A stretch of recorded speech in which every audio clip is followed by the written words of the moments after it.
Hola, muy buenas tardes, compañeras, compañeros. Les invitamos una vez más con alegría a un conversatorio, una entrevista con Juan Contreras. Hoy día, réplica comunista preocupada por el acontecer de la lucha de clases alrededor del mundo.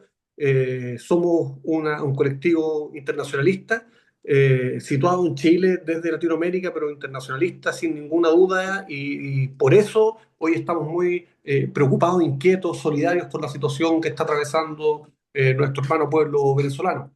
Para eso, como decía, hoy conversamos con un compañero, con Juan Contreras, que le invito por favor a presentarse. Juan Contreras, miembro de la coordinadora Simón Bolívar, una organización sociopolítica que creció en quizás en uno de los barrios más importantes de la ciudad capital, el barrio 23 de enero. Bueno, aquí le decimos parroquia, pero cuando me refiero a la parroquia, no me refiero a la iglesia, al término eclesiástico, sino parroquia como sinónimo del barrio. Entonces decimos parroquia 23 de enero. La Coordinadora Simón Bolívar es una organización sociopolítica que nace en 1993 y que la mayoría de sus integrantes, que hoy tenemos una edad pasando los 54, 55, 56 años, venimos del proceso, digamos, de lucha armada que hubo en Venezuela. Hay que recordar que el Partido Comunista de Venezuela nació el 5 de marzo del año 31, el viejo Partido Comunista, y el MIR, el Movimiento de Izquierda Revolucionaria, nace en 1960, producto de una división del Partido Acción Democrática, que es un partido socialdemócrata, y la juventud, digamos, más radical, más combativa, se va al proceso de lucha armada. Con esto quiero decir que en Venezuela el tronco común de la izquierda tiene que ver con el viejo Partido Comunista que nació en los años 30, y el MIR, Movimiento de Izquierda Revolucionaria. En Venezuela se da un proceso de lucha armada en la década del 60, dura una década y media, podemos decir que duró el proceso de lucha armada, donde se mantuvo activo el Partido Comunista y el MIR. Y de ahí surgen las Fuerzas Armadas de Liberación Nacional, que aglutinaban a esos dos movimientos, y surge también una corriente progresista de militares patriotas que también participan de ese proceso de lucha armada. El 4 de mayo del año 62 se produce una insurrección cívico-militar que se conoce en nuestro país como el Carupanazo.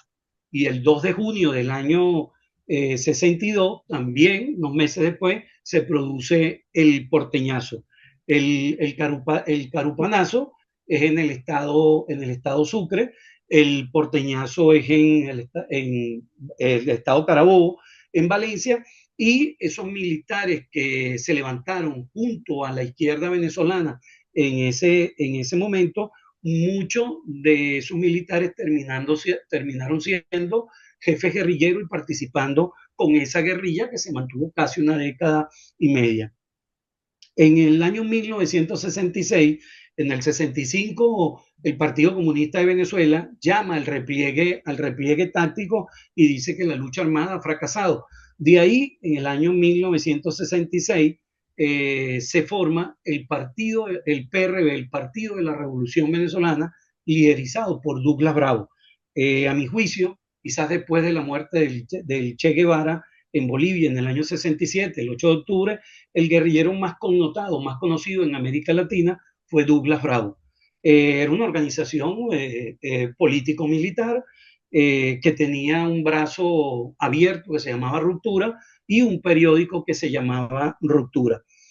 Esa organización sigue el proceso de lucha armada que deja el Partido Comunista, y en el 69 también el MIR llama al repliegue táctico y se conforman dos organizaciones político-militares más, Bandera Roja y la OR, Organización de Revolucionarios.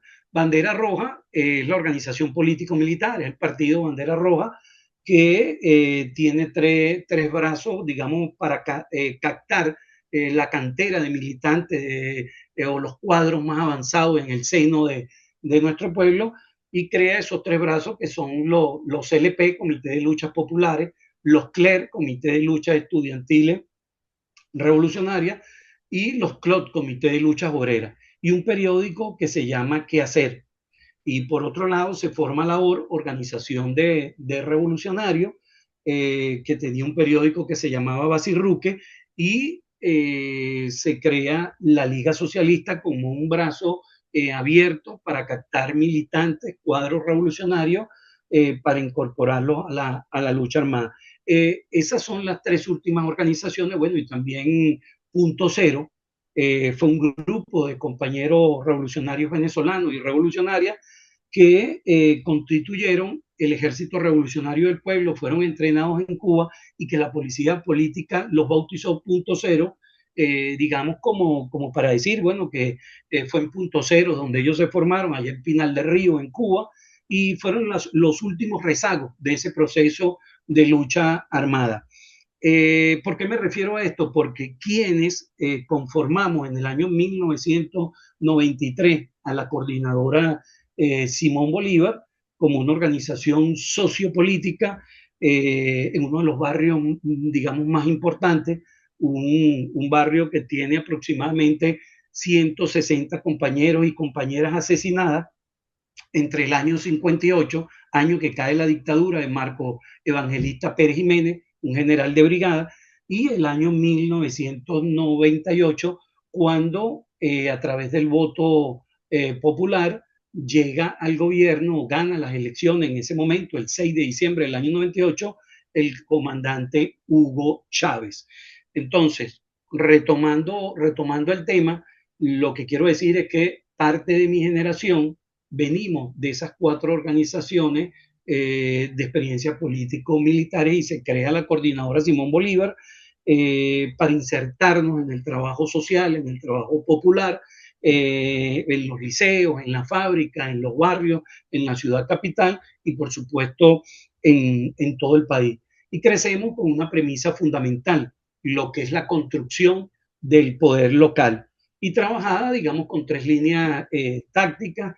Uno tiene que ver con el rescate de los espacios, otro elemento más, el segundo tiene que ver con el rescate de las tradiciones culturales, y tres, el elemento deportivo para incorporar a los jóvenes que desde que se incorporaran a las pandillas, a la venta de droga, a las pandillas que andaban armadas, pues ese tiempo de ocio, ese tiempo libre, pudiésemos incorporarlo a través del deporte a las actividades culturales, políticas y reivindicativas en que estaba haciendo pelea la coordinadora Simón Bolívar. Cuando hablamos del poder local, podemos trasladarnos al día de hoy. El poder local hoy se le llama consejos comunales y comunas. Nosotros estamos planteando cuatro elementos fundamentales. Uno, la participación de hombres y mujeres de nuestro barrio, es decir, del territorio, de la comunidad. Dos, que esa gente que estaba participando allí tuviera toma de decisiones, pudiese decidir cuáles son los proyectos, cuáles son las problemáticas más importantes de nuestra comunidad, de nuestros barrios, para poder encauzar la lucha por ese lado.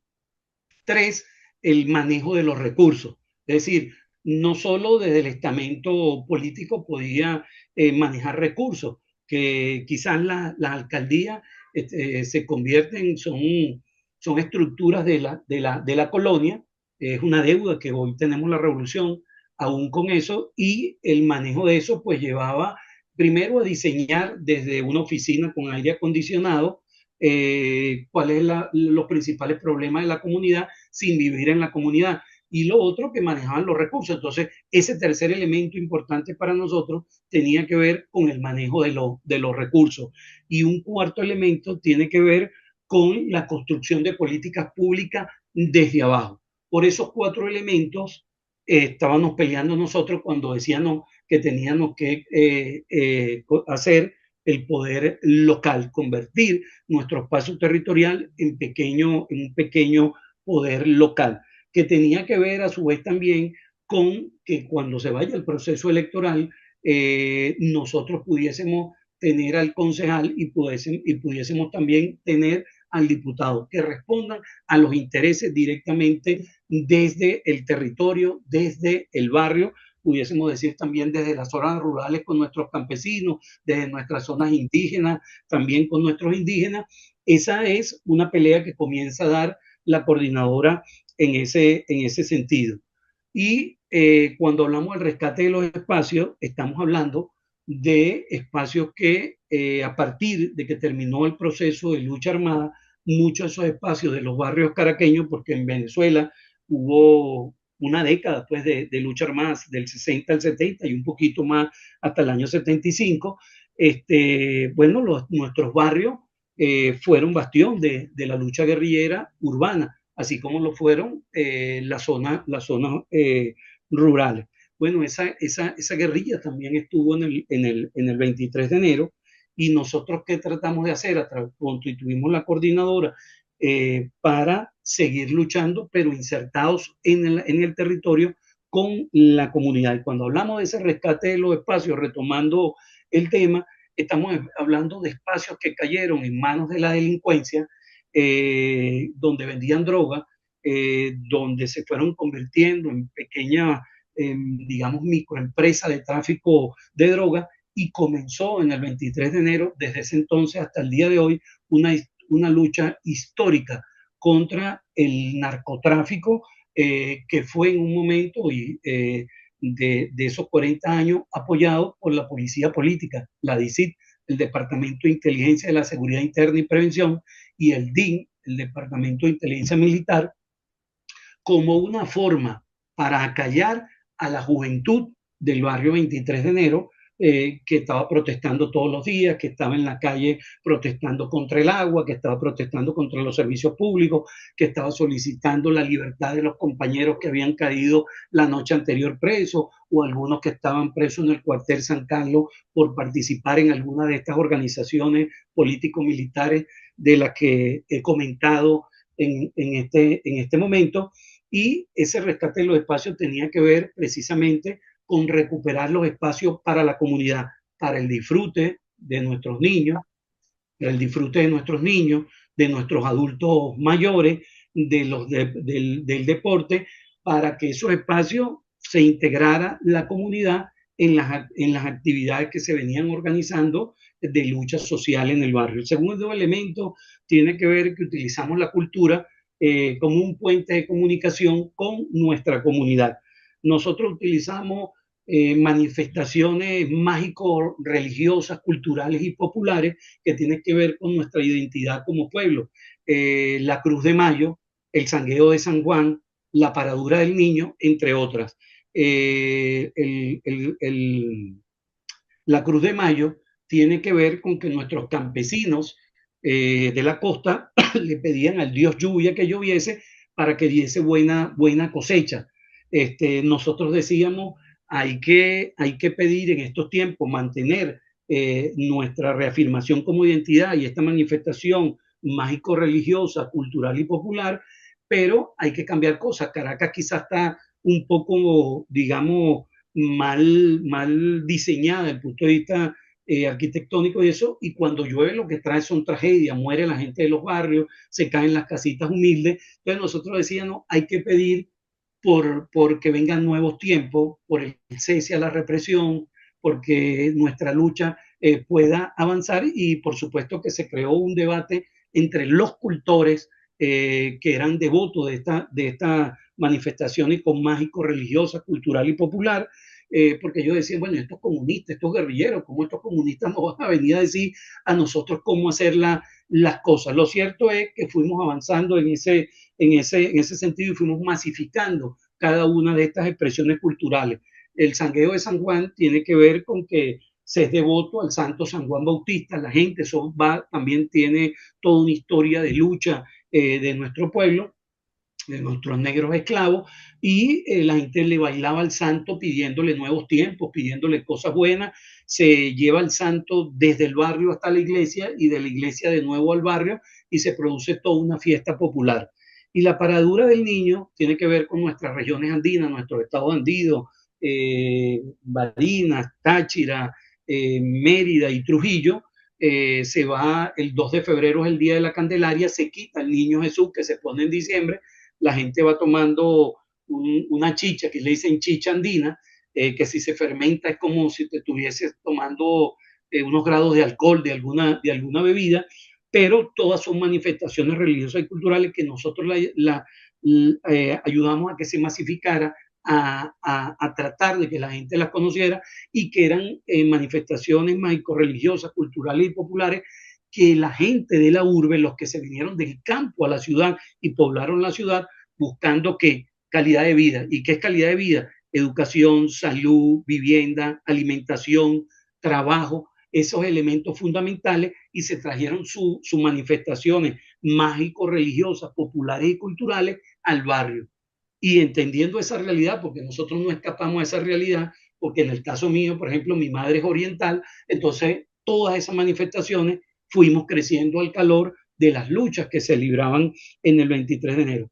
Y el otro elemento tiene que ver con el deporte, ya hablaba un poco de eso, era tratar de incorporar a la juventud para que no cayera en, en las pandillas, en la venta de droga, en el narcotráfico y en los carteles que se fueron construyendo con la anuencia de los servicios de inteligencia que minaron el barrio de droga para acabar con, digamos, la lucha combativa, rebelde que venían haciendo los sectores estudiantiles y populares del barrio 23 de enero. Explico todo esto para que se entienda entonces que la coordinadora Simón Bolívar es una expresión que nace en 1993, después de un viaje a Cuba, que trabajamos, fuimos 28 compañeros, fuimos a trabajar a Cuba y al regreso conformamos la coordinadora Simón Bolívar el 17 de diciembre del año 1993 con esa premisa fundamental, la construcción del poder local, y con esas tres premisas tácticas, digamos, desde el punto de vista para abordar la situación política, social, económica, cultural, deportiva que vivía nuestro país, en particular nuestro territorio. Es decir, quienes llegamos a la coordinadora Simón Bolívar y nos hemos mantenido estos 33 años, no nacimos de la nada, nacimos de la lucha, de la pelea, del combate, de los compañeros muertos, y venimos de ese rezago de proceso de lucha armada que hubo en la década del 60 hasta más o menos el año 73, 74, 75, por eso hablo de una década y media. Eso es a grosso modo, porque no tenemos tanto tiempo para explicar muchas cosas, lo que es la coordinadora Simón Bolívar, que pudiésemos decirlo. Participamos en el Caracazo, Sí, eh, en la rebelión popular del Caracazo, que se da el 27 de febrero del año 89, es el primer país donde la protesta, la rebelión popular entierra las recetas del Fondo Monetario Internacional, y eso produjo como 5.000 muertos. Participamos también el 4 de febrero en la insurrección cívico-militar, donde conocimos el famoso por ahora, el comandante Hugo Chávez. Algo así dijo él en el momento: por ahora los objetivos que nos hemos trazado no han sido cumplidos, vendrán nuevas situaciones y el país tendrá que rumbarse hacia un futuro mejor, y hace un llamado a sus valientes soldados para que depongan las armas. Ahí también tuvimos nosotros. El 27 de noviembre de ese mismo año 92, después de haberse levantado el movimiento revolucionario 200, el 27 de noviembre del año 92 se produce una segunda insurrección cívico-militar en la cual también nos tocó participar. Y todos esos años fueron de lucha en los centros estudiantiles, universidades, pedagógicos, tecnológicos, educación media y en los barrios caraqueños. De ahí venimos, y de ahí quizás pudiésemos decir que una de las organizaciones más viejas en la ciudad capital y en el país es la Coordinadora Simón Bolívar, que se ha mantenido durante 33 años y que venimos de esa lucha histórica. ¿Qué otros elementos podemos hablar aquí? La revolución bolivariana, a la cual hace mención el comandante Hugo Chávez, eh, nosotros estamos montados sobre una corriente histórica, ¿no? Y esa corriente histórica representa nuestras luchas y que arrancan por allá por 1500, con la lucha del cacique Guaycaipuro en la lucha contra el imperialismo español, que luego más adelante tenemos otro representante, a José Leonardo Chirino, en la lucha por restablecer la república y la abolición de la esclavitud, y que en el siglo XIX tiene sus representantes más genuinos y más importantes, ¿no? De esa historia, al padre de la patria, Simón Bolívar, al precursor de la independencia, Francisco de Miranda, al mariscal Antonio José de Sucre y otros independentistas. Y que en 1854, Tierras y Hombres Libres, Ezequiel Zamora, en la Guerra Federal, es otra expresión de esas luchas. Por eso el comandante Chávez hablaba de esas tres raíces, ¿no? Bolívar, Zamora y Simón Rodríguez, que fue su maestro. Inventamos o erramos. Esa corriente histórica sigue más recientemente a nuestra historia contemporánea, que en este momento se traslada a mitad del siglo XX, el derrocamiento de la dictadura de Marco Evangelista Pérez Jiménez el 23 de enero del año 58, y eso abre una esperanza al pueblo, y vienen unos gobiernos que en el momento no satisfacen las necesidades de la democracia ni de las aspiraciones del pueblo. Gana Acción Democrática. Ya se había hecho un pacto que se conoce en Venezuela como el Pacto de Punto Fijo, pero que tiene sus raíces a finales del 57. Es una reunión que se da con los tres presidentes, los principales partidos de la democracia burguesa: Acción Democrática, COPEI, que es un partido social cristiano, AD, un partido socialdemócrata, y URD, Unión Republicana Democrática, que también es socialdemócrata. Rómulo Betancourt, Rafael Caldera y Jovito Villalba se reúnen con Nelson Rockefeller. Entonces, el tratado de Nueva York. Aquí le decimos de punto fijista, del punto fijo, porque cuando vienen a Caracas y cae la dictadura, ellos que estaban afuera se reúnen en la quinta de Caldera, que se llamaba Punto Fijo. Entonces, por eso es que se habla del punto fijismo. Bueno, ese proceso que se abre hace un proceso histórico. La juventud de ese momento, insatisfecha y un poco llamada por lo que significó el 1 de enero del año 59, la Revolución Cubana, también se va al proceso de lucha armada, tratando de derrocar esa democracia que no tenía nada que ver con nuestro pueblo, una democracia representativa que en todo momento fue parte y títere de lo que decía el imperio norteamericano. En ese marco se producen dos actividades bien importantes: 4 de mayo del año 62, que es el Carupanazo, un alzamiento militar, militares y el Partido Comunista y el MIR, y 2 de junio del año 62, Porteñazo. Más adelante vendría el 27 de noviembre, el 27 de febrero del 89, el Caracazo. Después siguió el 4 de febrero, es decir, el 4 de febrero del 92, cuando insurge el comandante Hugo Chávez. 30 años atrás en la historia ya había Carupanazo y Porteñazo. Por eso a veces la gente no entiende, bueno, y cómo unos milicos venezolanos pueden ser patriotas y pueden trabajar con la izquierda y pueden venir de ahí. Bueno, ahí tiene sus raíces. Hugo Chávez, 30 años antes en la historia. Y luego, el 6 de diciembre del año 98, que llega al gobierno, pero no toma el poder, el comandante Hugo Chávez. Desde entonces, el comandante Hugo Chávez enarboló. Chávez gana, digamos, con el voto popular, la insatisfacción que tenía el pueblo venezolano contra esos 40 años, del 58 al 98, de falsa democracia, una democracia representativa que no satisfacía las necesidades del pueblo, y que entre el 58 y el 98 dejó 10.071 víctimas entre desaparecidos, muertos, perseguidos, encarcelados y ajusticiados. Dejó 10.071 personas desaparecidas,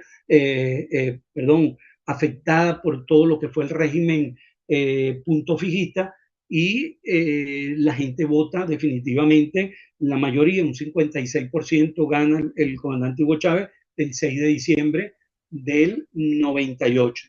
Chávez, ¿qué nos plantea? Chávez nos plantea cuando llega, no de inmediato, pero cuando empieza a ver la confrontación, porque hay que decir, lo que hoy está pasando en Venezuela, el ataque imperial, la invasión que hizo Estados Unidos, el acto de guerra que hizo el imperio, tiene sus raíces hace 27 años. Es decir, desde el mismo momento que el comandante Hugo Chávez gana las elecciones, desde ese momento la oligarquía rancia, criolla, la ultraderecha fascista venezolana, comienza a conspirar.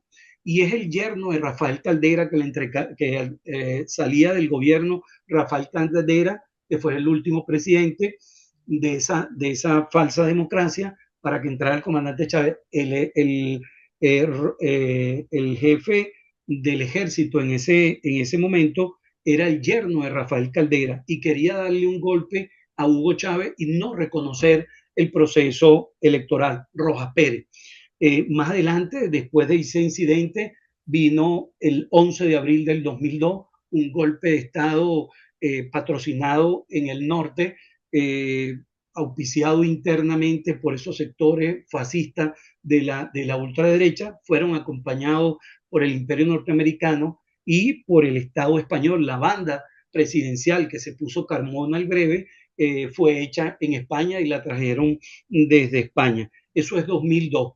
Después vino el paro petrolero, vino la huelga general. Entre el 2014 y 2017 vivimos una situación que aquí se conoció como la Guarimba, que fue un proceso insurreccional de la derecha en las principales ciudades de nuestro país, en los sectores del este donde habita la clase media alta y la burguesía, donde dejó entre el 2014 y 2017 una gran cantidad de pérdidas de bienes materiales y también de personas que perdieron la vida, funcionarios policiales, guardias nacionales que estaban en el cumplimiento de establecer el orden y fueron atacados a tiro en el marco de esta insurrección que trató de hacer la ultraderecha. En ese mismo marco, en el 17, es quemado un venezolano en el este de la ciudad capital de Caracas, de apellido Figuera, fue quemado por ser de color negro y porque a ellos les parecía que podía ser chavista, y en una de esas protestas lo rociaron de gasolina, lo quemaron y lo mataron. En el 2018, el 4, ¿usted está ahí? En el 2018 se produce el 4 de agosto el ataque con drones al presidente Nicolás Maduro. En el 2019 se produce la operación Gedeón, que fue la entrada vía mar por un grupo de sediciosos paramilitares colombianos y algunos norteamericanos con también venezolanos pertenecientes a los cuerpos de policiales y militares, y también se les cae. Es decir, estos 27 años han sido 27 años de agresión. En el 2015, Barack Obama dice que Venezuela es una amenaza inusual y por lo tanto hace un decreto declarando a Venezuela como una amenaza inusual. Luego vino el bloqueo, Compa, después vinieron. compañero, disculpa que te vaya a interrumpir un poco. Ha sido un paseo trazado por todo esto de la historia, lo que nos muestra que el colectivo y la lucha, más allá que de la coordinadora Simón Bolívar, la lucha del pueblo venezolano es una lucha que tiene décadas de continuidad, que ha transitado distintas formas de expresión, distintas formas de lucha en función del tiempo, como te decía, que esto tiene que ser como estamos Uh-huh. obligados a corto, quería preguntarte ahora, si en 10 minutitos nos podría explicar cuál es la situación actual, después del ataque de la agresión norteamericana contra el pueblo venezolano que culmina, o no que culmina, sino que incluye el secuestro del presidente Maduro y de la compañera de él. ¿En qué está hoy día la situación en general del proceso bolivariano? Para allá iba cuando decía lo de más de 1080 sanciones que se hicieron contra Venezuela, y que toda esa etapa de estos 27 años digamos, no es que culminan, pero tienen su mayor ataque el 3 de enero de este año 2026, cuando la administración Trump invade, hace un acto de guerra, porque ese es un acto de guerra, hay que decirlo al mundo, ataca a Venezuela, secuestra a un presidente legítimamente elegido por el pueblo venezolano el 28 de julio del 2024, secuestra al presidente y secuestra a la diputada Silvia Flores, que es su pareja sentimental, y lo traslada al imperio norteamericano. Eso deja aproximadamente 100 venezolanos asesinados y 32 compañeros internacionalistas cubanos que mueren en este acto de guerra. Aquí podemos decir que se le cae la narrativa al imperio norteamericano. La justificación que mantuvieron estos últimos años para secuestrar al presidente Nicolás Maduro fue acusarlo de que había un cartel de droga que se llama Los Soles y que él sería el jefe de ese cartel. Y ellos dicen que están en una cruzada, cuando se meten a Venezuela, que están en una cruzada contra las drogas, pero en el marco de ese ataque imperial y del asesinato de 132 personas acá en Venezuela, cubanos y venezolanos, ellos sueltan a Juan Orlando Hernández, que era el expresidente de Honduras y que estaba condenado a 45 años de prisión por narcotráfico, condenado por las mismas autoridades estadounidenses. Entonces ahí se le cae la careta al imperio cuando da ese indulto en el marco de esta agresión imperial, y se cae la careta cuando se meten a Venezuela. Entonces ellos no hablaron de droga ni nada, sino que hablaron de un plan que tiene tres fases. Una fase que era la estabilidad, estabilizar, estabilizar el principio, de ahí en adelante evitar el caos, y ya lo decía Trump subiendo a un avión, que no pase lo que pasó en Irak. Entonces ellos han tratado de evitar el caos, y en esa primera etapa podemos decir que coincidimos, ellos y nosotros por pelear por mantener el Estado y mantener el gobierno. El segundo elemento de que ellos hablaron tenía que ver en ese plan con la comercialización del petróleo. Y ahí va un elemento que le termina definitivamente de caer esa narrativa sobre el tema de la droga, y es que venían, era por el petróleo venezolano, y como ellos decían, también en su narrativa, que ellos no querían acabar con el proceso que había en Venezuela, y hablaban del régimen, y entonces ahí se produce esa otra narrativa. Lo cierto es que esa segunda parte tiene que ver con la comercialización y sale de fondo el petróleo. Y ese petróleo va a ser negociado, según ellos, entre las empresas estadounidenses y Occidente. Y cero negociación con Rusia, con China, con Irán, y cero petróleo para asfixiar a Cuba. Y el tercer elemento es el tema de la transición, que gira un proceso electoral. Este elemento es cuesta arriba por lo siguiente. La Constitución Bolivariana de Venezuela establece el artículo 233, que hay dos tipos de falta para el presidente. Una falta temporal, que puede ser causada por la muerte, como sucedió en el caso del comandante Hugo Chávez, o si renunciara. Pero él no está muerto y no ha renunciado, está secuestrado, sigue siendo el presidente de la República Bolivariana de Venezuela, se declaró prisionero político y es un rehén del imperio norteamericano. Eso hay que dejarlo clarito. El otro elemento de ese artículo 233 establece una falta temporal. Nunca se pensó que un presidente podía ser secuestrado, es decir, como la ley también es interpretativa, y a quien le tocaba asumir es a la vicepresidenta, el Tribunal Supremo de Justicia hace una sentencia decretando que es la presidenta encargada, Entonces, habría una falta temporal forzada. Forzada, ¿por qué? Porque Maduro no se fue con ganas de que lo secuestraran. Está secuestrado contra su voluntad, igual que la diputada Cilia Flores, y hoy son rehenes del imperio norteamericano. Estamos en un momento complejo donde nosotros podemos decir, hemos sufrido una derrota militar, hemos perdido una batalla desde el punto de vista táctico. Ojo, ve que no digo estratégico. Estratégico hubiese sido si nosotros perdemos el gobierno, hubiese sido una derrota estratégica, pero nosotros sostenemos gobierno, sostenemos el gobierno bolivariano y se produce una derrota táctica en ese sentido.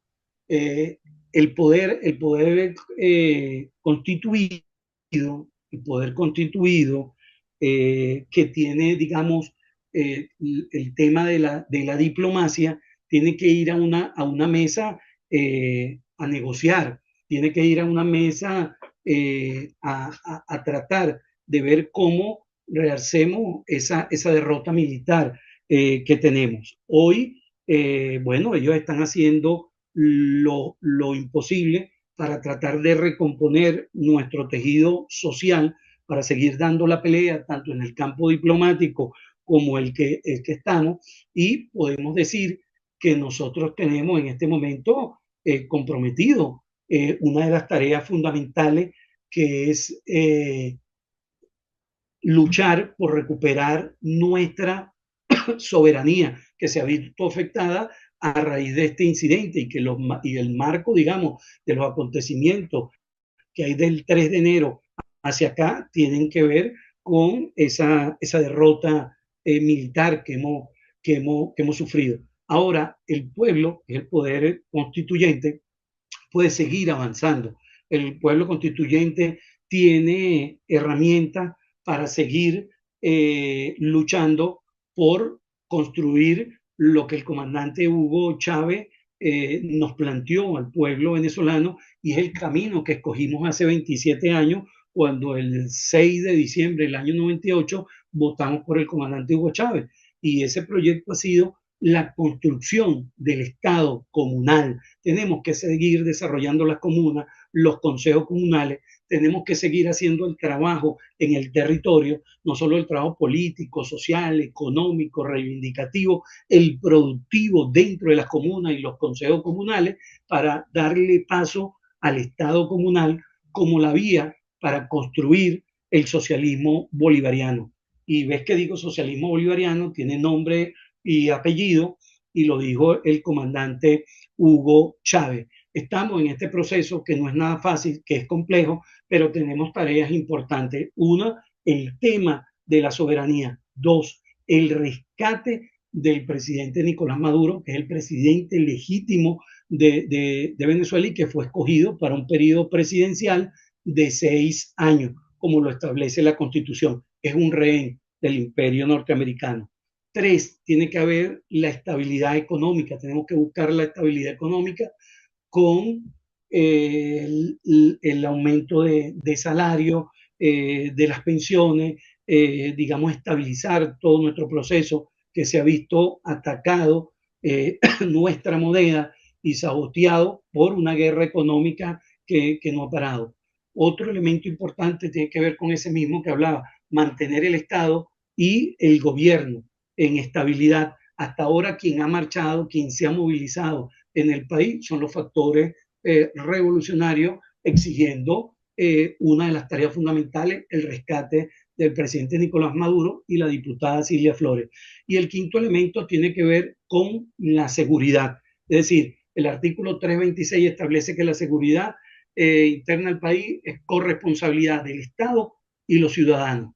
Entonces tenemos que seguir manteniendo esa postura con la doctrina bolivariana, la unidad cívico-militar que hasta ahora se ha llevado a cabo, y el control territorial, el control de nuestras zonas barriales, el control de nuestras zonas campesinas en nuestros barrios por las organizaciones sociopolíticas, consejos comunales, comunas, organizaciones como la Coordinadora Simón Bolívar y otras organizaciones que las hay, que han sido satanizadas. Entonces, todos estos movimientos sociales los han satanizado con el nombre de colectivos. Eso es lo que son los colectivos. Son las organizaciones sociales en el territorio trabajando en los diferentes campos culturales, deportivos, reivindicativos, políticos, concientización, alfabetización, comunicación popular, murales, radios, periódicos, todo ese trabajo. Y un sexto elemento bien importante tiene que ver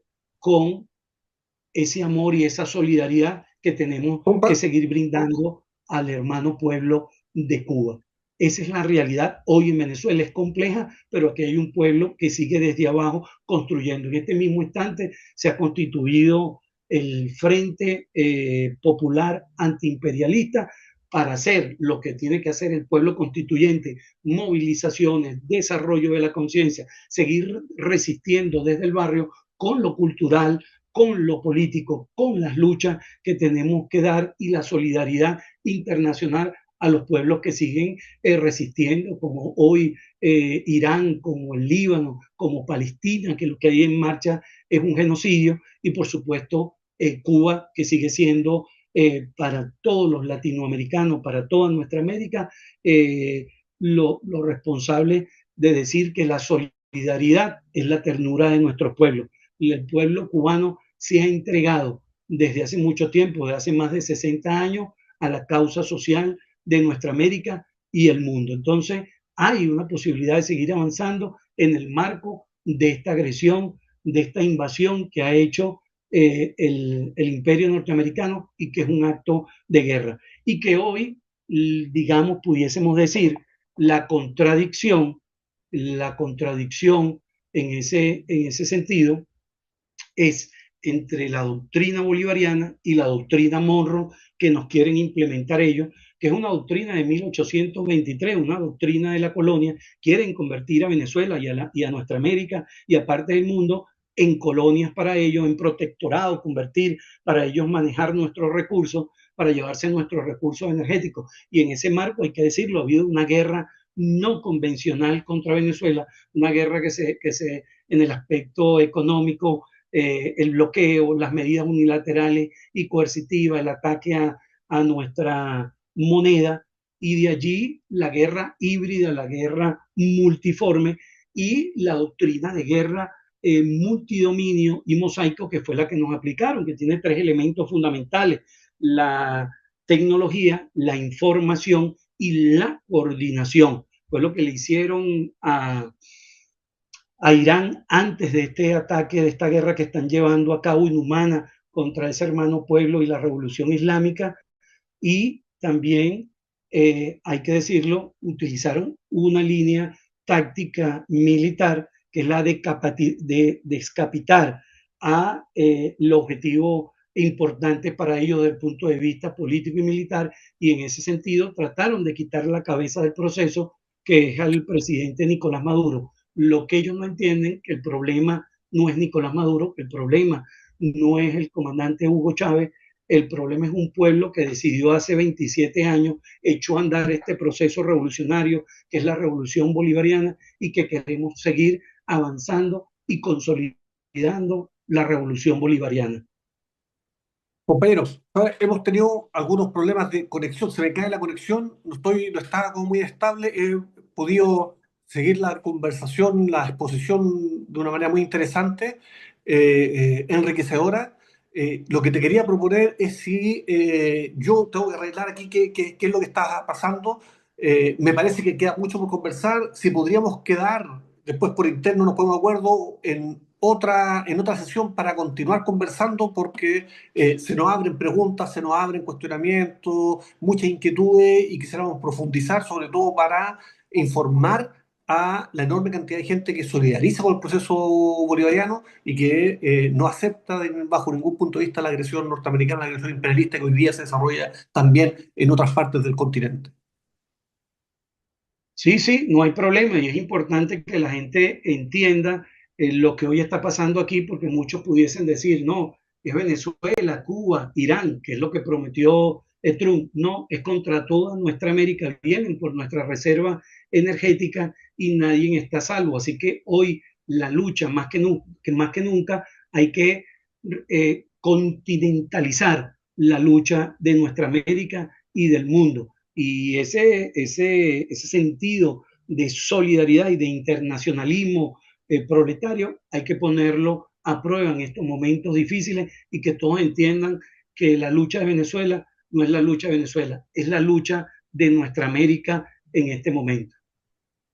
Perfecto, muy buenas palabras. Nos pone ahí en un deber internacionalista que, sin lugar a dudas, es el primer desafío que hoy día estamos teniendo los pueblos del mundo. No solamente la lucha local, sino que hoy día es cada más internacional el conflicto y ahí debemos estar con una posición clara. Compañero, está invitado, vamos a arreglar para continuar conversando porque esta lucha no es solo, está bien dicho, tú lo has dicho muy claramente, no es solo del pueblo venezolano, es una lucha que tiene que ver con todos los pueblos de Latinoamérica y del mundo contra el imperialismo. Te envío un abrazo y si tienes un minuto para despedirte, pero diciendo hasta muy pronto porque esto no acaba aquí. Bueno, un fuerte abrazo a todos los que nos están escuchando. Un mensaje es que, bueno, como decimos los venezolanos y creo que lo decimos todos los latinoamericanos, para atrás ni para coger impulso, tenemos muchas tareas que desarrollar y nos estaremos viendo muy pronto por este medio, ya que es importante interactuar y no solo interactuar, la solidaridad y el internacionalismo tiene que mostrarse en un momento importante cuando la agresión es contra toda nuestra América. Perfecto, muy bien. Así hay que acoger la invitación y nos estamos encontrando muy pronto. Un abrazo, Juan, un abrazo extendido a todos los compañeros, compañeras de la coordinadora y a todo el pueblo venezolano que hoy día se encuentra en pie de lucha. Muchísimas gracias. Fuerte abrazo.